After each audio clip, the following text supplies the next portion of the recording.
na malapit dyan or trip nyo, supportahan nyo at like, follow nyo yung page or YouTube channel nila.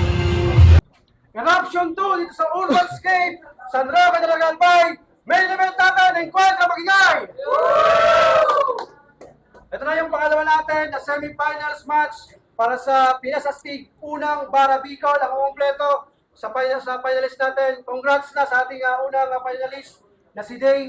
Kita-kits tayo dyan sa September 27, Paris Sports Station, Legazpi City para sa finals natin with Flip Top MC and Batang Quiapo Cash Jonas. Shoutout sa Urbanscape, kay Boss Mike at sa management and staff. Shoutout sa Energia. Shoutout sa Brody Cup. Shoutout sa Inside Clothing. Shoutout kay Mano, kay Crucito Mac.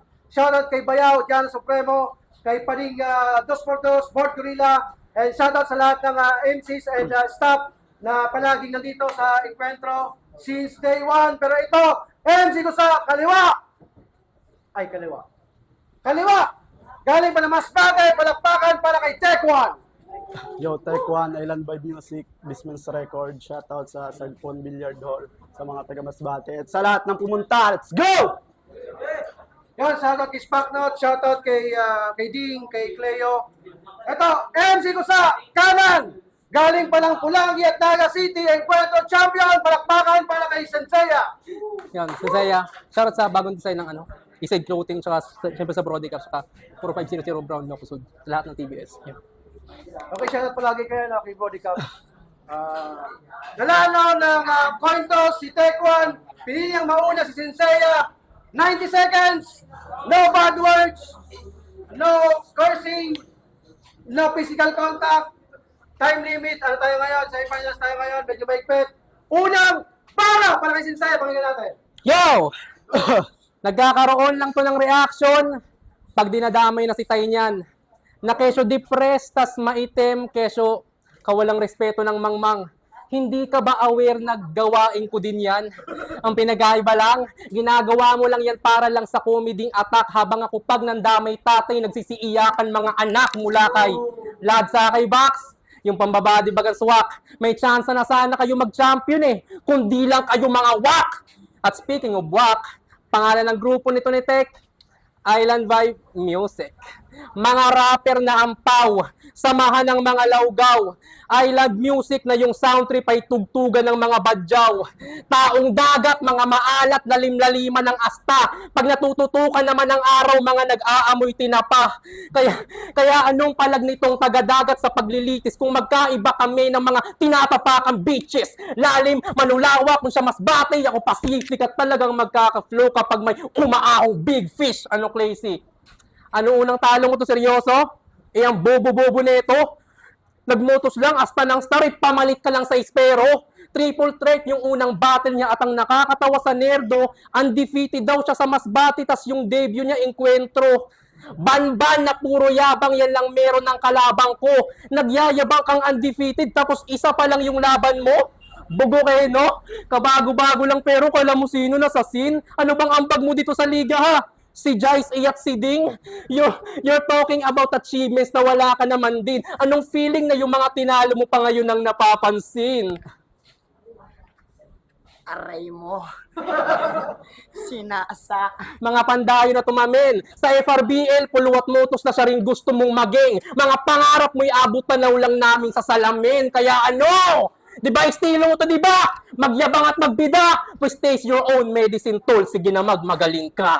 Time. Unang para kay Tech One. Pakinggan natin. May lumitaw na bakla!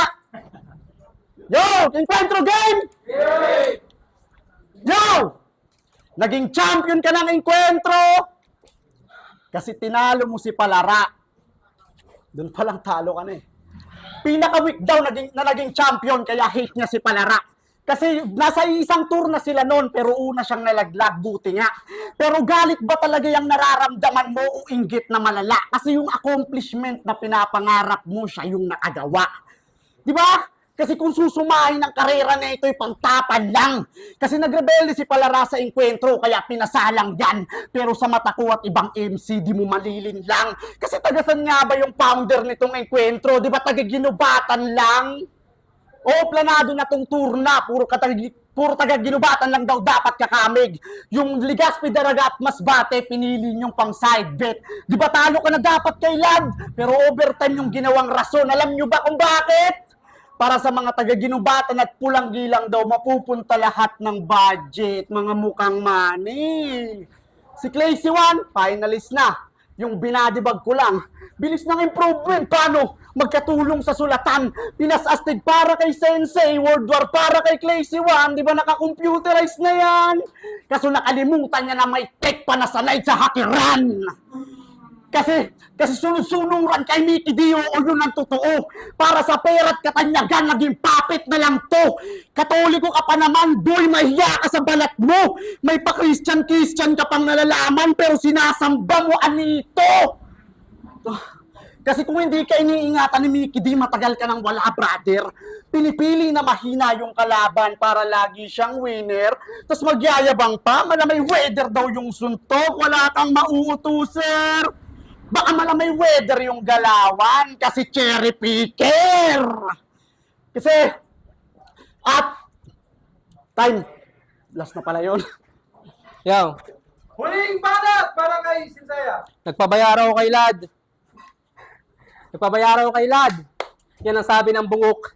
Sabihin mo yan sa kapatid mo na hindi siya sinipot. Tanga. Tapos, nung talo, hindi ako nagkampiyon.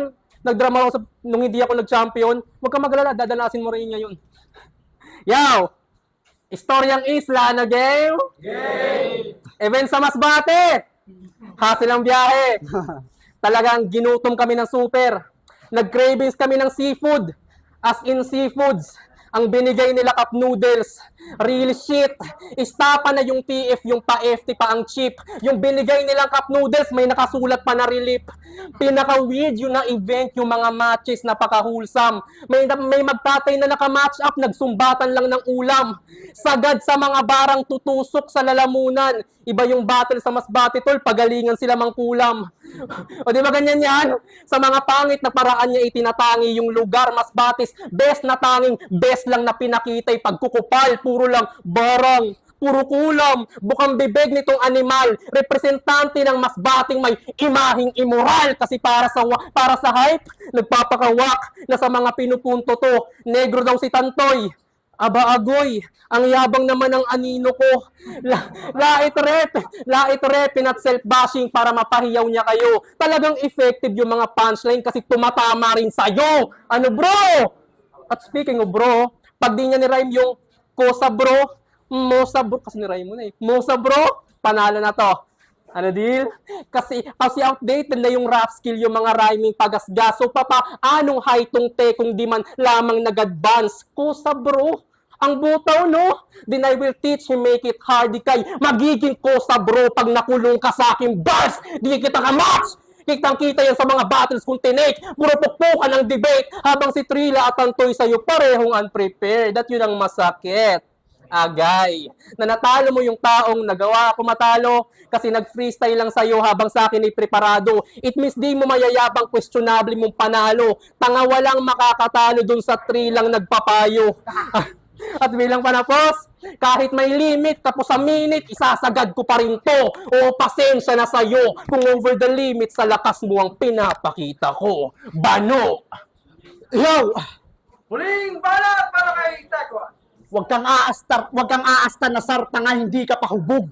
Piling pambato na, pre, baliw, matagal ka ng sunog. Paalala ko lang, hawak dito sa barangay, hawak ka lang ni Mickey, may utang na loob. Kaya wag kang aasta na star, sensei, batuta ka lang ng tanod. Pero bayani ng enkwentro, mala Emilio, kahit sino ka duelo, Aguinaldo sigurado. Kaso palyado sa dulo nung nagtangka manakop yung dayo. Kasi kung mala Emilio nga yung uno, ba't ikaw pa pinatay ni Supremo? O puro bata lang dumidedo. Pag malakas na yung kalaban, lumalabas pagka-weak mo. Di ba? Mapanlait pa ng kulay, kala mo perfecto, pues bibigyan ng leksyon tong sakutis na kasentro. Kasi tulad ng laban nyo ni Negro, mamamatay ka sa Negro. At last, pasalamat ka, limitado lang yung minuto. 2 rounds lang din yung binigay, pasalamat ka sa amo. Pero kung magaling ka talaga, ito pa niya lang mano. Labanan mo ako sa 3 rounds, di ako kontentong patayin ka sa kada 90 segundo. Bayot! Yan, palakpakan, mas madali! Yan, ang laban, Sensaya versus Taekwondo. Magiging sa best sa battle na, no? Pero makakalaban ni Jay sa final sa September 27 sa Legazpi City. Nanalo ng 3-2 na boto. Palakpakan para kay Taekwondo! Yeah! Nag-joke pa! Body bag sana eh. Putang yan, nakalimutan ko lang eh. Salamat kay Tekwan. Saka salamat encuentro lagi. Ayun na. Tangina, nakalimutan ko pa eh. Body bag sana yan eh. Judges, Inang hiyaw. Go, Day! Idol! Yun, ako na mauna. LAD 4500 Brown Locos Hood. Ako sa dalawa yung bumoto kay Senseiya. Binigay ko yung boto kay Senseiya kasi round 1 si Senseiya na naging yung oras niya naging 2 minutes sarado. Tapos mas pumapatok yung punchline niya sa 1 minute and 30 seconds. Unless kay Tekwa na yung yung 1 minute and 30 seconds niya pumapasok na dun sa may bandang 1 minute and 18 seconds yung mga punchline niya. Kaya medyo ako dun eh, nawalang kibuko na yung mga lines ni Taekwondo eh. Kasi mas kung tumatama yung puntos ni Senseiya sa round 1 na 1 minute and 30 seconds, kahit sumobra siya kasi di ko naman yun, technical ko na yun. Sa round 2 naman, binigay ko kay Senseiya kasi 1 minute and 58 seconds kay Senseiya yung minuto niya. Pero pumapasok talaga sa 1 minute and 30 seconds eh. Yung mga walang bara niya na, walang kwentang linya, pumapasok na dun sa may clutch ng 1 minute and 31 seconds, ganun. Tapos kay Taekwondo naman, alam ko nang wala na yun kay Taekwondo. Kaya pinutol na lang yun. Kaya dumating sa oras na, yung oras niya naging 58 seconds. Kaya mas binoto ko si Senseiya kasi mas kulang yung punchline na binato niya, tapos nag-choke pa siya, kaya pinutol na lang yun. Alam na yun eh, di yun magsusulat ng ganun lang eh, sa 1 minute and seconds, malamang na nawala yung sarili niya. Kaya mas binoto ko si Senseiya kahit sumobra sa oras pero sakto yung mga patama sa 1 minute and 30 seconds. Yeah. Yeah, Anino, Jace Mo, Bicolano Rappers Organization, San Francisco Eastside Hood, shoutouts kay OG Gatillo.